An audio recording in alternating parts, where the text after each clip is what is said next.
Morning सभी को। सबसे पहले मैं आज बताऊंगी आप लोगों को कि डाइट पीटीसी केस क्या है और सीटेड दिसंबर इंटरवेंशन केस में क्या हुआ। तो सीटेड दिसंबर इंटरवेंशन केस में आप सभी को पता होगा कि जो जजमेंट है उसको रिज़र्व कर लिया गया है और जज साहब फिर फैसला सुनाएंगे। बट हम लोग उम्मीद करते हैं कि जीत हम लोग की हुई है, क्योंकि सीटेड दिसंबर इस बहाली में बिल्कुल एलिजिबल नहीं थे। जो क्लोजिंग डेट था उसके बाद उन्होंने पास किया था, इस वजह से हमें पूरा उम्मीद है कि ये जीत हम ही लोगों की होगी। और उसके बाद निर्मला मैम ने तो बताया ही है, संकल्प पत्र में उन्होंने घोषणा की कि 3 लाख शिक्षकों की बहाली होगी, तो उस बहाली में फिर उन्हें शामिल किया जाएगा और मुझे बहुत खुशी होगी कि उन लोगों की भी नौकरी हो जाएगी। और उसके लिए मैं ट्वीट भी करती हूँ और कोशिश भी करती रहती हूँ कि जल्द से जल्द उसकी विज्ञप्ति निकली जाए। और जो लोग ट्विटर पे होंगे उन्होंने देखा भी होगा कि मैं उसको अधिकतर ट्वीट कर रही हूँ, और आप सभी मिल करके इस चीज़ को ट्वीट करें तो ज़्यादा बेटर होगा।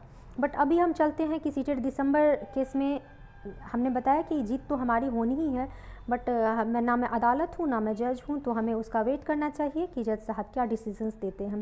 पर अगर हमने इंटरवेंशन नहीं किया होता तो हो सकता है कि रुख दूसरी तरफ हो जाता, क्योंकि घुमाने का तो बहुत कोशिश किया गया था और कानून का सहारा लेकर के और झूठी बातें बता करके किया गया, गुमराह करने का कोर्ट को कोशिश भी बहुत की गई है, ये तो मैं शुरू से ही बोल रही हूँ। तो अब उसका हम लोग वेट करते हैं। फैसला रिजर्व हो चुका है और हमारी कोर्ट टीम ने बहुत मेहनत किया है, कर्म किया है। अब फल भगवान पे छोड़ते हैं और जज साहब पे छोड़ते हैं वो क्या करते हैं। अब आते हैं हम लोग डाइट पीटीसी केस पे। तो ये बीटेट 2011 वालों ने केस किया है लास्ट मोमेंट में आकर के कि अब 80,000 सीट जो है वो उनके लिए रिजर्व कर दिया जाए, यानी कि ऑटोमेटिकली बीटेट 2017 और जो सीटेड पास भाई बहन हैं वो सब इस बहाली से आउट हो जाएंगे। 94,000 में अगर 80,000 अब उनके लिए रिजर्व कर दिया जाएगा तो हम सब तो कहीं नहीं आएंगे। और हमें भी इस केस की कोई जानकारी नहीं थी। ये बीटेट 11 वालों ने सभी के पीठ में क्या किया है कि छुरा घोंप दिया है।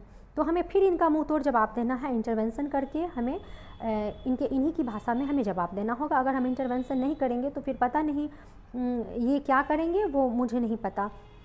पर अगर इस बहाली को हमें बचाना है तो हमें डाइट पीटीसी केस में इंटरवेंशन करना ही होगा। और इन्होंने लास्ट मोमेंट में केस किया है। अगर किसी का सर फोड़ दिया जाता है, वो पीड़ित होता है, तो उसी वक्त में एफआईआर करता है। ऐसा नहीं होता है कि फॉर्म भर गया, मेरिट लिस्ट निकल गया और लास्ट स्टेज में आकर के आप केस कर देते हो। ये आपकी ख़राब नीयत को दिखाता है कि आप बहाली फंसा करके रखना चाहते हो, किसी की सह पे कर रहे हो या क्या कर रहे हो, उसके बारे में मुझे कोई जानकारी नहीं है। पर आप लोगों ने बहुत गलत किया है जो बीटेट 2011 वाले हैं। पर बाकी के 17 और सीटेड पास जो भी भाई बहन हैं वो मजबूती से हम लोग भी केस लड़ेंगे और इस केस में फिर हम लोग इंटरवेंशन करेंगे। तो डाइट पीटीसी का यही केस है। तो ये तो आप लोग समझ गए होंगे। अभी मैं नेक्स्ट वीडियो फिर अपलोड कर रही हूँ, उसमें मैं बताऊँगी कि आगे हमारा क्या रणनीति होगा। धन्यवाद। तो फ्रेंड्स, मैं फिर आई हूँ और आप लोगों को बता रही हूँ कि हमें क्या करना होगा। तो हमें इंटरवेंशन करना होगा डाइट पीटीसी केस में, और कोर्ट टीम के मेंबर्स इंटरवेंशन करने के लिए तैयार हैं और एडवोकेट से बात भी हो चुकी है। और इसमें भी यकीनन जीत हमारी ही होगी। पर इस बार पता नहीं लोगों ने क्या प्लानिंग बनाया था कि बहाली को होने ही नहीं देना चाहते, नहीं तो अभी तक तो हमारी बहाली हो गई रहती और हम सब स्कूल में होते, जिस तरीके से प्रोसेस चल रहा था। पर इन लोगों ने जानबूझ करके केस किया, चाहे वो सीटेड दिसंबर हो चाहे ये बीटेट 2011 वाले हो। इनका तो सर्टिफिकेट भी वैलिडिटी ख़त्म हो चुका है, बट इन्हें अगर सरकार ने बैठने दिया तो ये लेटने की सोच रहे हैं। और सबको वो भस्मासुर वाला स्टोरी सुने हैं ना, कि वो महादेव को ही गया सर पे कि अब इन्हीं को जला देते हैं, बट ये भस्मासुर बन गए हैं बीटेट 2011 वाले। ठीक है, और ये हम सब बीटेट 17 हो या सीटेड भाई बहन हो, सभी को ये भस्मासुर बन के और हमें जलाना चाहते हैं। तो क्या आप लोग को ऐसा नहीं लगता है कि आप सबको इंटरवेंशन के लिए तैयार होना चाहिए? क्या इस लास्ट मोमेंट में आकर के हम ऐसे हाथ पर हाथ धरे रह कर के बैठ जाएँ? तो इसके लिए ज़रूरी है आर्थिक सहयोग करना। बार बार मुझे बोलने में भी अच्छा नहीं लगता है, मैं तो खुद भी सहयोग करती हूँ। और जिसको भी जितना ही बन पाए आप कीजिए अपनी स्वेच्छा से, ना मन हो तो ना कीजिए। पर बाद में आपको पश्चाताप नहीं होना चाहिए कि काश हमने एक एडवोकेट रख लिया होता अपनी तरफ से, तो इस तरह से हमारे साथ नहीं होता। इन्हें जो 11 वाले हैं बीटेट, इनको इन्हीं की भाषा में अब जवाब देना है, क्योंकि इन लोगों ने हम लोग के साथ बहुत गलत किया, हम लोग को भी अंधेरे में रखा। इनफैक्ट बीटेट 17 वालों को भी नहीं पता है और हमने कभी केस नहीं किया। और हमने कभी नहीं बोला कि बीटेट 17 वाले भी केस करो। जो भी मेरे कुछ लोग आते थे और मुझे कहते थे कि क्या बीटेड प्रायोरिटी का केस कीजिएगा तो मैंने हमेशा यही कहा कि देखिए इससे बहाली फंस जाएगी और खामखा लोग बहुत दिन तक वेट करेंगे, ठीक है। तो मूल विज्ञप्ति में जो है उसी के अनुसार चूँकि बहाली होगी तो उसी के अनुसार होने दीजिए।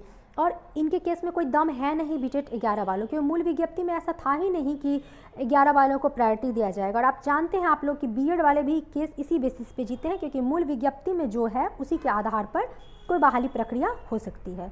तो ये जानबूझ करके कर रहे हैं।